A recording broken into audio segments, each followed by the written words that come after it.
Bien, entonces, analizando un poco la historia de la alfabetización en Argentina, vamos a tener en cuenta esas dos grandes eh, orientaciones, las de las maestras que enseñan y las de los especialistas en educación, psicólogos, filósofos, licenciados en educación, que empezaron a influir sobre la alfabetización y a tener en cuenta que es más importante la comprensión que la sonorización. Y cuando lo analizamos desde afuera, uno dice, che, tienen razón estos, son expertos no por nada, son especialistas no por nada. Pero eso desde afuera.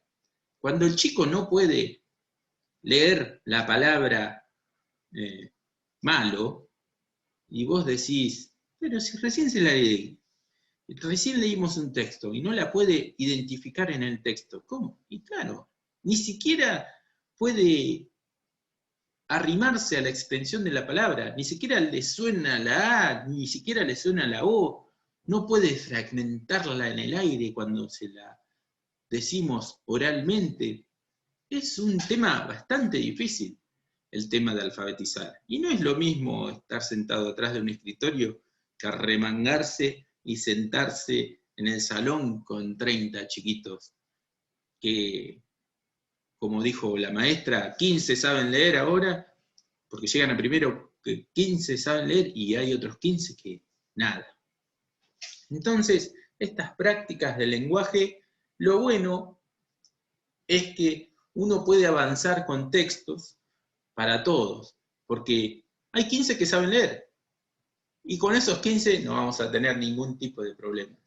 Pero con los 15 que no saben ni siquiera identificar la A o la E, o la escuchan pero no la saben escribir, ahí tenemos que hacer flor de trabajo. Y muchas veces no alcanza con ser un profesional de la alfabetización, porque en la primera consigna decía, el profesional se da cuenta de esto, del otro, del otro. Sí, muchas veces se da cuenta, pero aunque se dé cuenta, no puede dar las respuestas a todos, porque cada individuo es distinto, cada estudiante que vayan a tener sentados ahí va a ser distinto y va a tener distintos conocimientos previos, va a tener distinta cultura y nos va a costar. Hay chicos que apenas eh, hablan castellano y hablan el español y van a una escuela argentina. Y cuando vos decís, te va a tocar eso y vos decís, ¡fua! Primero a este chico le tengo que enseñar a hablar en castellano si estamos en una escuela que enseñamos castellano y este chico vino de Misiones y hablaba más portugués que castellano. Hay un montón de cosas que aunque seas profesional de la alfabetización, te va a costar.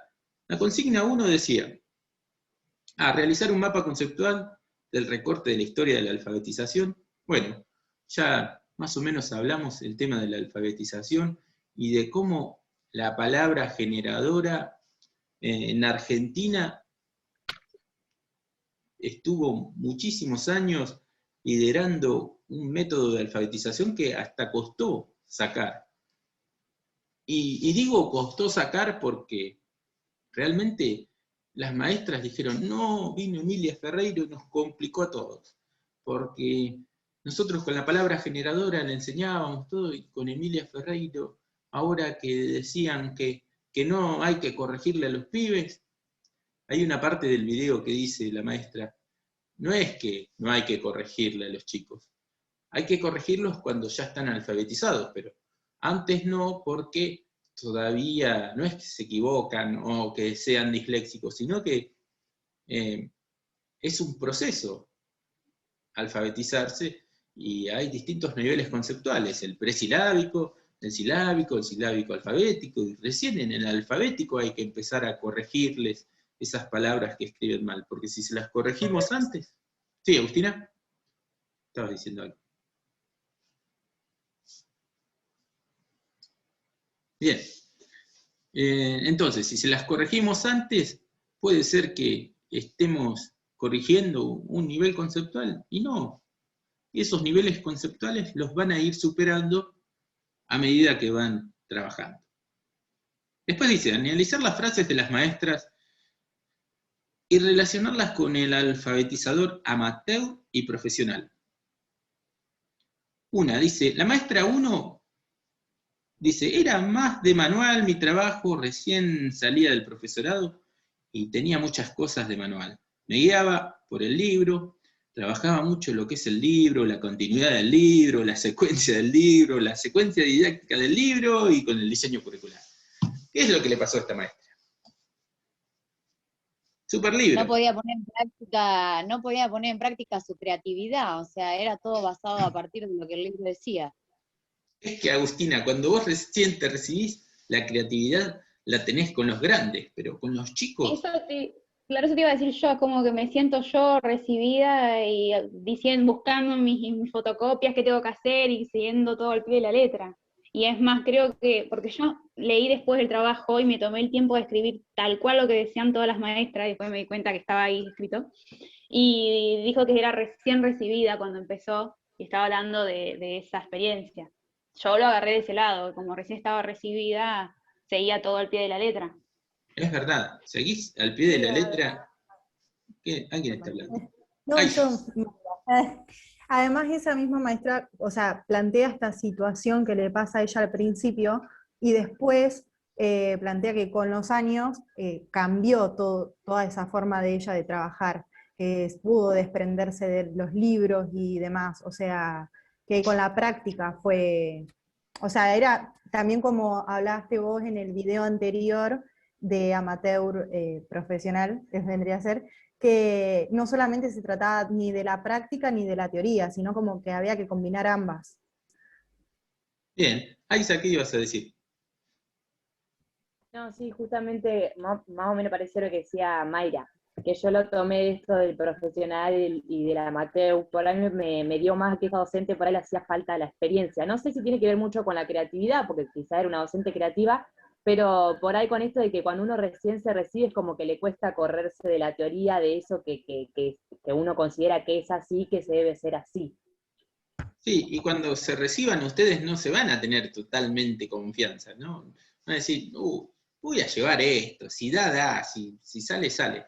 Porque Andrea dice, hay un montón de info en Internet. Sí, tal cual, hay un montón de info en Internet. El tema es poder seleccionar la info correcta, la estrategia de enseñanza que dé resultados. Sí, pueden bajar miles de hojas en Internet, a imprimirlas todas. El tema es que vas a tener que elegir 3, enfocarte en esas 3 hojas, porque no van a ser más de 3 hojas, y que no se te aburra ninguno, y que es totalmente difícil que los que sepan leer tengan una actividad, para los que no sepan leer también tengan una actividad, porque no saben leer. Y los que no comprendan los textos, ayudarlos a comprender. Es totalmente estresante alfabetizar. Alfabetizar en estas épocas en donde 15 te saben leer y 15 no saben leer, son 15 que se te aburren y te hacen un desparramo tremendo en el aula, y 15 que no entienden nada y vos tenés que estar para los 15. Por eso la actividad de la maestra es súper difícil. Yo le consultaría a alguien con mayor experiencia, por ejemplo. Sí, pero alguien con mayor experiencia te va a dar un consejo y todos los días no va a estar. Todos los días no va a estar. Entonces... Y no como la maestra 3, claro. La maestra 3, ¿qué decía? Que hacía un montón de años que estaba trabajando y que no trabaja de la misma manera como cuando empezó. Ah, es dice, como que resume. Sí, hace 29 años que estoy en la docencia y trabajé en primer ciclo casi siempre. Y sí, trabajábamos más con palabras generadoras. Ahora, obviamente, encontré un cambio muy grande bajando de cuarto a primera, y donde encontraste que los chicos ya vienen en su mayoría alfabetizados y con una carga que te ayude a trabajar mucho más. Y trabajamos mucho con el dictado del maestro. Fíjense, siempre se trabaja con el diseño curricular. dictado al maestro es escribir a través del maestro. Las maestras son muy obedientes. Yo me di cuenta cuando capacitaba a maestras de primaria y a nivel inicial en prácticas del lenguaje, las maestras son totalmente obedientes. Los profesores son totalmente desobedientes. Vos les decís, hagan esto, y hacen lo que quieren. Pero en cambio vos, en la docencia, en primaria y en nivel inicial, una directora dice, hagan esto, y lo hacen. Son totalmente obedientes. Por eso es como que no se corren ni un centímetro del diseño curricular. Y eso es lo que también van a tener que aprender ustedes, que no se van a regir por el diseño curricular, ustedes van a ser psicopedagogas. Ya sé que tienen que tener en cuenta el diseño curricular porque tienen que saber cómo enseñan adentro del salón. Pero ustedes van a tener que hacer una evaluación al chico o a la chica que tienen sentado. Lo bueno que van a trabajar más de forma individualizada. Y después, si le tienen que enseñar con la palabra generadora, o si les tienen que enseñar letra por Profe, letra de la... aceptame, que me agarro el otro celu, Ah, bueno. se me queda sin batería. Si tienen que enseñar letra por letra del alfabeto, lo van a enseñar. Ahí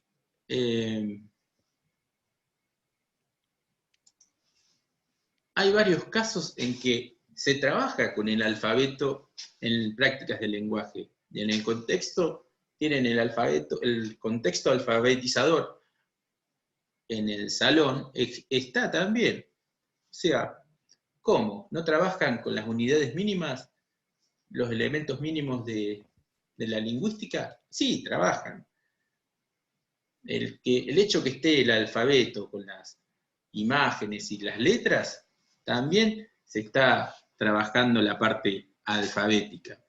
O sea, no es un método alfabético, pero el alfabeto está. Es un método más tirando a global, el de las prácticas del lenguaje, sí, pero hay un tire y afloje entre enseñar las letras, no enseñar las letras, enseñar las sílabas, no enseñar las sílabas. Lo que sí se trata es de leer para comprender y trabajar con escritura a través del maestro, lectura a través del maestro, escribir por sí mismo y leer por sí mismo. Que leer por sí mismo es una suerte de adivinación psicolingüística, a diferencia de, por ejemplo, un método alfabético o un método silábico. Se lee, pero más que nada buscando sonorizar, no adivinar palabras, ¿sí? Es mucho más trabajo enseñar a sonorizar que enseñar a adivinar palabras. Pero el que adivina palabras a lo largo puede llegar a decodificar palabras. Bien, ¿a qué se llama palabra generadora? Podés ampliar usando internet, lo hicieron muy bien durante el WhatsApp. Me gustó todo lo que hicieron. Y esta la 4, reflexionar sobre el cambio de la docente. ¿Es un cambio de teoría o un cambio de estrategia de enseñanza? ¿Por qué habla del tiempo? ¿Qué le otorgó la experiencia? Dice, usaba la conciencia fonológica para que aprendan a leer. Usaba mucho de eso. Trabajaba mucho en el pizarrón y me tomaba por ahí mucho tiempo en el inicio de las clases. A diferencia de ahora que tengo unos años más de docente, que digamos uso el libro pero no lo sigo, no me apoyo tanto en el libro para las actividades o para el contenido. Es una herramienta más y busco lo que a mí me va pareciendo que sirve para el contenido. Fíjense este paso de alfabetizador amateur a profesional. ¿Cómo lo ven este paso de alfabetizador amateur a profesional? ¿Cómo lo notan? Yo creo, profe, que se lo dio por ahí la experiencia, o sea, empezó a relacionar todo lo que veía, o sea, en el curso, con lo que, con lo que sería la teoría, y pudo reflexionar. Y el tiempo, yo creo que le permitió como cambiar de opinión, porque ella era muy conciencia fonológica, como decía, y como que empezó a buscar por ahí otras alternativas. Por eso yo había dicho que era como un cambio de estrategia. Bien, el tiempo y la experiencia, como dice Karen, son muy importantes, pero también son importantes qué tipo de estudiantes tenemos al frente. Y ahí está el tema de la improvisación. Cuando uno... Eso puse yo, sí. Ah, muy bien, Sofía. Cuando uno ya es profesional en algo que hace, puede improvisar de acuerdo al estudiante que se tiene al frente. ¿Y por qué puede improvisar? Porque tiene esa capacidad de poder, por ejemplo, si está trabajando con una palabra generadora, y elige otra que le va a resultar mucho más interesante al estudiante, o elige otra de acuerdo al tema que está usando el estudiante. Por eso yo hoy les decía, fíjense cómo en prácticas de lenguaje, en el manual, en el segundo manual, en el de 2020, no el de 1920, de 100 años atrás, cambia totalmente la estrategia de enseñanza, pero nosotros con los elementos de prácticas de lenguaje de 2020 también la podemos trasladar a otra estrategia de enseñanza como es el método de la palabra generadora. ¿Cómo? Usando palabras del texto del 2020, improvisando una nueva estrategia de enseñanza, agarrando palabras cortitas de 2 sílabas que aparezcan en ese texto del 2020 y tratando de desarmar esas palabras, ¿sí? Primero la podemos sumergir en la comprensión lectora del texto que le da la maestra, pero nosotros podemos ir tomando palabras que están ahí en el texto para trabajar, por ejemplo, la palabra generadora, o para trabajar un método alfabético si queremos enseñar letra por letra.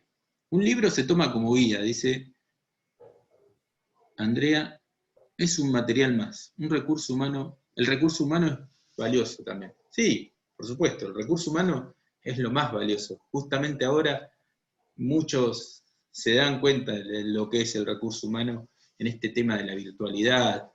Ha cambiado muchísimo la manera de enseñar. Y los chicos más chicos son los que más lo sufren. Ustedes por ahí no tanto, porque ya tienen todas las herramientas de comprensión lectora y no sufren tanto, pero los chicos que apenas saben leer o no saben leer, sí que sufren. Bien, pasamos Profe, a la... Profe, la parte que comentaba ella, que la experiencia le permite ver al manual como una herramienta, no solamente el hecho de que se haya formado, sino que todos esos años de experiencia le permitieron ver a ese manual como una herramienta para utilizarlo y adaptarlo a las necesidades de los estudiantes. Sí, Irina, está muy bien lo que decís vos. Y tengan en cuenta, yo en el Instituto de Formación Docente nos dijeron que los docentes que usaban manuales eran malos docentes, porque los manuales utilizan el diseño curricular, pero lo mejor es la creatividad del docente y hacer módulos propios y actividades propias y estrategias de enseñanzas propias. Pero no todos tenemos la creatividad para hacer actividades, estrategias de enseñanza. Hay que saber primero hasta dónde damos. Y después vemos, le decimos, yo me hago las estrategias de enseñanza yo mismo. O yo las improviso. Ojo, no siempre vas a poder improvisar. Va a haber momentos que va a decir, esta la voy a tener que repensar porque va a ser difícil dar una clase así, improvisando. No se crean que siempre improvisar, esa creatividad que tienen los docentes, los puede salvar. Siempre tienen que tener algo. Yo siempre llevo algo de más para que más vale me sobre estrategia de enseñanza y no que llegue justito, ¿sí?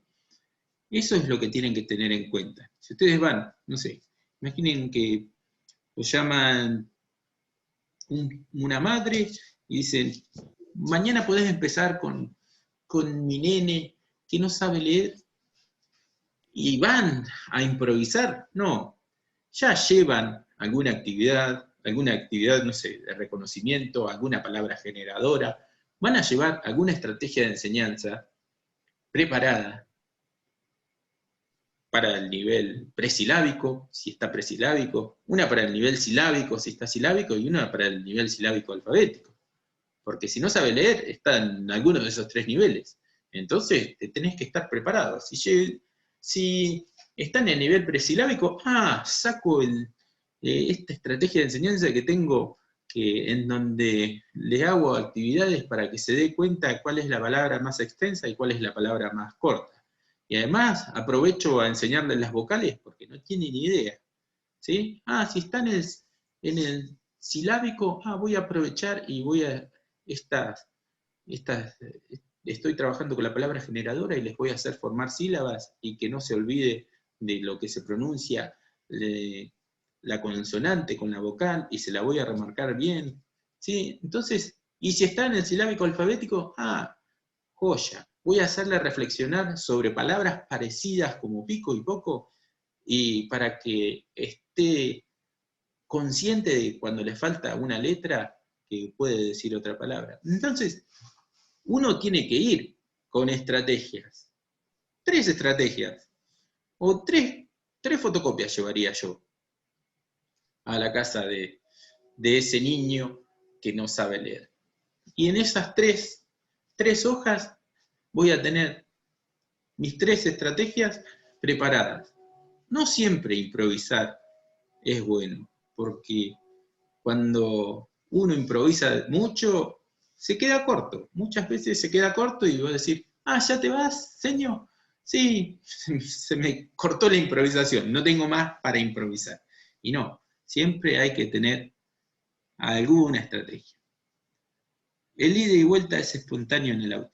Sí, el ida y vuelta es espontáneo, pero cuando no tenés ida y vuelta o nadie te responde, no es tan espontáneo. Está bueno cuando lo haces espontáneo, pero cuando no hay ni ida ni vuelta, cuando ese chico no tiene la confianza para hacerte el ida y vuelta, ahí está lo difícil. Ustedes saben más que yo cómo hay que formar el lazo afectivo, de a poquito.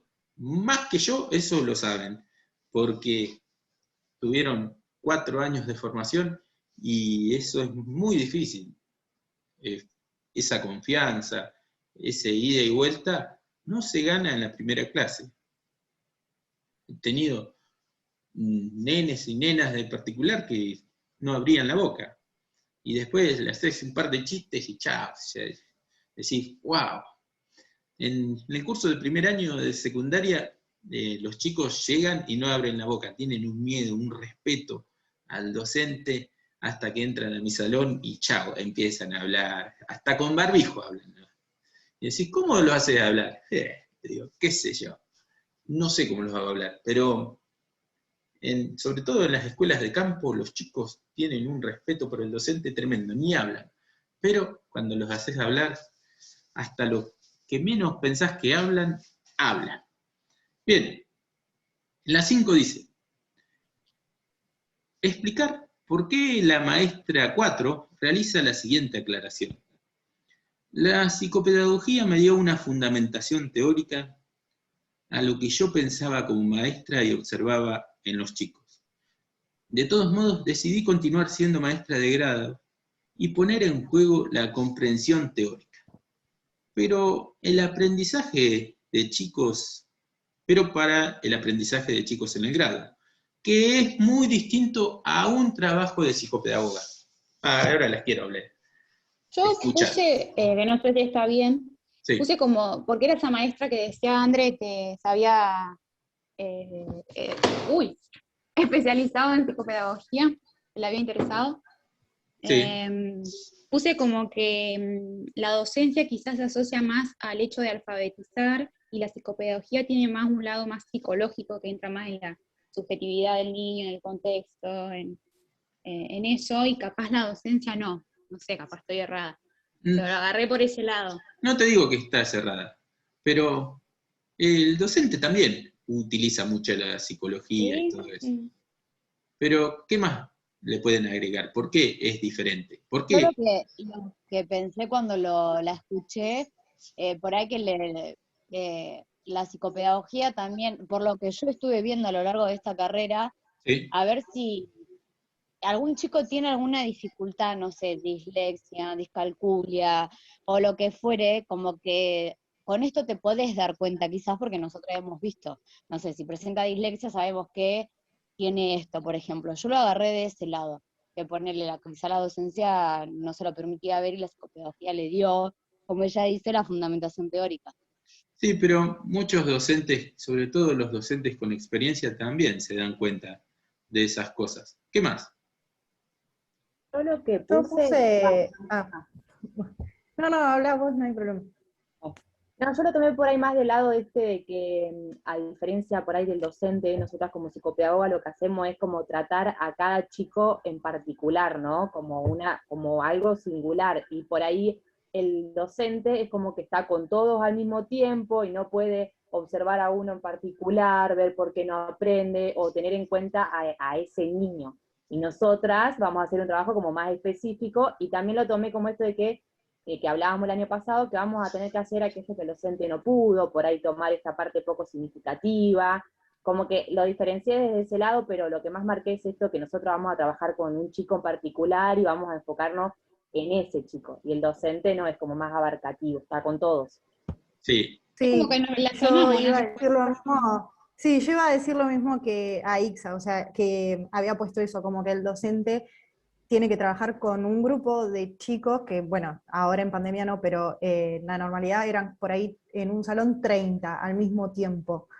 Y son todos diferentes, entonces no es lo mismo alfabetizar a 30 personas diferentes que capaz que nosotras nos sentamos con un chico o a lo sumo trabajamos con dos a la vez, no, es totalmente diferente también eso.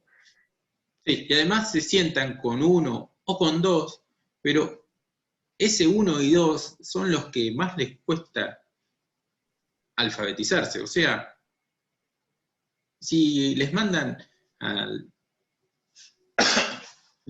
chicos al psicopedagogo, es porque realmente no pudo aprender con la maestra. Así que es lo que más va a costar enseñar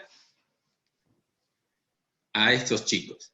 Pero sí, generalmente el número de estudiantes tiene mucho que ver, y esa es una gran diferencia. Y otra gran diferencia, chicas, es que ustedes pueden elegir el método que quieran. En cambio, los maestros están regidos por ese diseño curricular y tienen que seguir un molde, un dispositivo que ustedes lo pueden cambiar. Ustedes pueden cambiar no pueden cambiar el diseño curricular, pero pueden cambiar esa estructura, ese dispositivo de enseñanza de acuerdo al estudiante. Ustedes van a diagnosticar al estudiante y van a poder elegir el dispositivo de enseñanza que quieran. Generalmente, si el estudiante estuvo 1/2 años con una maestra aprendiendo prácticas de lenguaje, ustedes no le van a tener que enseñar estructuras del texto, no le van a tener que enseñar qué es un texto instructivo, cuál es un dispositivo, cuál es un informativo y cuál es un cuento. Ustedes se van a dedicar pura y exclusivamente a enseñarle las letras, las sílabas, las palabras, las oraciones, y que el chico empiece a sacar sonidos de las palabritas que tiene escritas.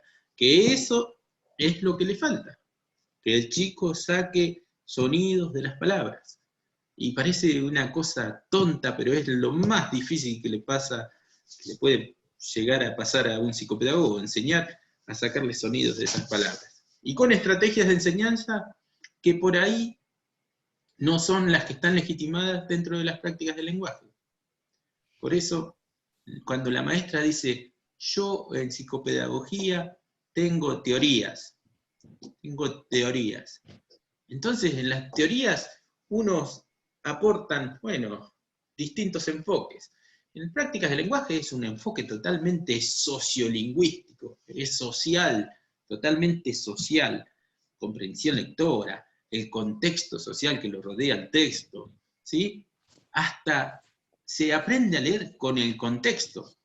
Ni siquiera es una enseñanza explícita. En cambio, ustedes hacen una enseñanza explícita psicolingüística. ¿Sí? Más que nada, van a buscar un enfoque bien lingüístico y bien psicolingüístico por el tema psicolingüístico, porque van a ver más adelante con Virginia Jaichenko cómo desde la psicolingüística se fundamenta que debe ser la enseñanza explícita. Porque el cerebro y la neurolingüística y la psicolingüística recomienda esa enseñanza explícita que van a tener que empezar a hacer ustedes, porque si les piden que alfabeticen a un chico, esa enseñanza va a ser explícita y bastante diferente a la de las prácticas de lenguaje.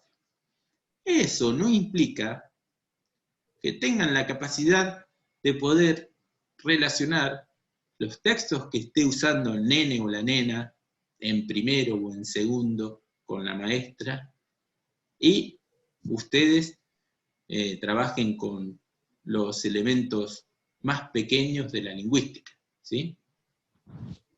Entonces, ustedes pueden hacer una mezcla entre prácticas de lenguaje, por ejemplo, y algún método fonético o alfabético, pero le tienen que enseñar explícitamente a decodificar, explícitamente a sacar ese sonido de la palabra, que es lo que más le va a costar al chico. Y si los mandan la psicopedagoga es porque realmente todo lo demás lo aprendió, menos a sacarle sonido a las palabras. Bien, pasamos a la 6.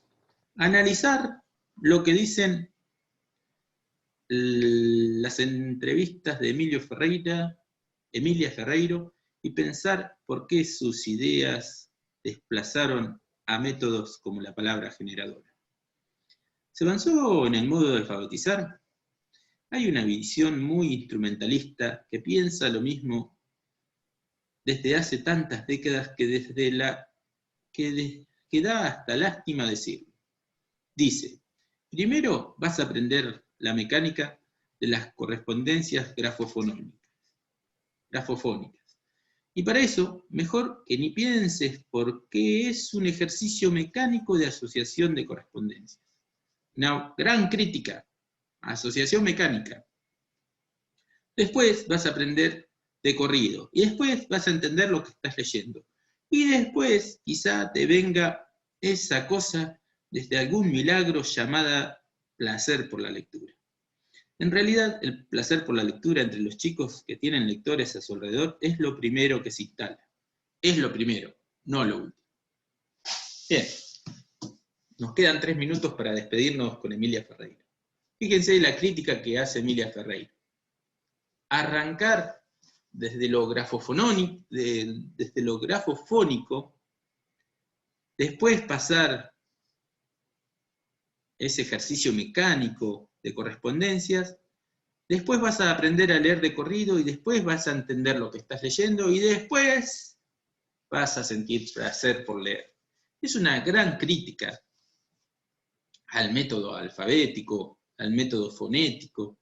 Por eso se adoptó las ideas de Emilia Ferreiro, porque lo primero que busca Emilia Ferreiro y Kaufman, porque Kaufman también toma a Emilia Ferreiro, es el placer de la lectura y después llegar hasta esa correspondencia grafofónica de la que habla. Es arrancar al revés de lo que dijo ella. Pero, vamos a leer la última, dice, planteado así, no. Emilia, imaginemos que soy una maestra de primaria. Te escucho o te leo y quedo maravillada, convencida, entusiasmada. Quiero cambiar de actitud y forma de enseñar, pero tengo un currículum fijo, un texto escolar graduado en lecciones, un supervisor y 30 alumnos en mi clase. ¿Cómo lo hago? Planteado así, tendrías que cambiar el currículum, el manual, la escuela, el inspector, hasta que otro venga y te diga, hazlo. pues no lo hagas. Si no lo estoy diciendo a todo el mundo, háganlo.